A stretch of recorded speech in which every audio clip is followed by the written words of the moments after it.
আজকে আমি সম্পূর্ণ কাটা মশলা দিয়ে একটা ডিফারেন্ট রান্না করছি। এটা হচ্ছে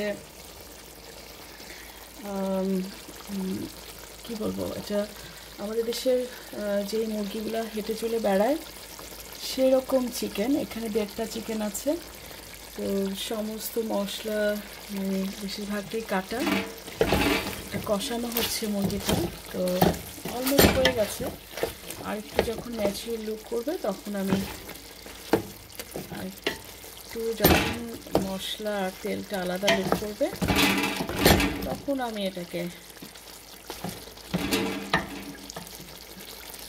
এটার মধ্যে তখন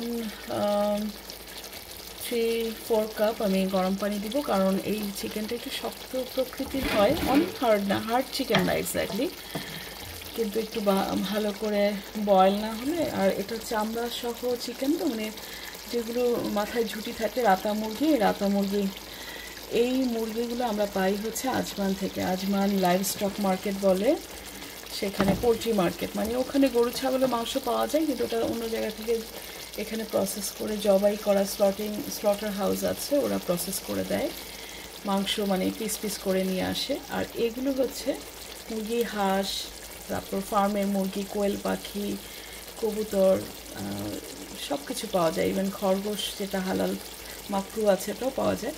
তো এখানে পাওয়া যায়, ওরা এখানে জবাই করে সুন্দর করে পরিষ্কার করে দেয়। তো জবাই করে আবার চামড়াটা সুন্দর করে পরিষ্কার করে দিচ্ছে, যদিও চামড়ায় কিছু কিছু মানে রোম লেগে থাকে, সেটা আমি বাসায় গ্যাসের চুলায় পুড়িয়ে নিয়েছি। তো খুব সুন্দর একটা অ্যারোমা বেরোচ্ছে, আলহামদুলিল্লাহ। আজকে আমাদের রবিবার মানে আমাদের ছুটির দিন। আমরা এখনও কোনো ব্রেকফাস্ট করি নাই। মোটা লাল চালের ভাত আর এই শক্ত চিকেনের, হার্ড চিকেন না, এটা একটা মজার একটু ভুনা ঠিক না, একটু গ্রেভি মাংস আর একটা সবজি করেছি, সেটা দিয়ে খুব মজা করে আমরা আমাদের ব্রাঞ্চ করব, যেহেতু আমরা ব্রেকফাস্ট করি না। ইভেন আমি মর্নিং কফি বানিয়ে দিয়েছে হারুন, সেটাও আমি এখনও খাইনি, পান করিনি। তো আমার মাংসটা কেমন হলো, চেহারাটা খুব সুন্দর হয়েছে, তাই না? আর একটু পরে পানি দিব। তারপর নামানোর আগে আমি একটু পেঁয়াজ বেরেস্তা করে আবার একটু বাগার দিয়ে দিব। আস্ত জিরা আর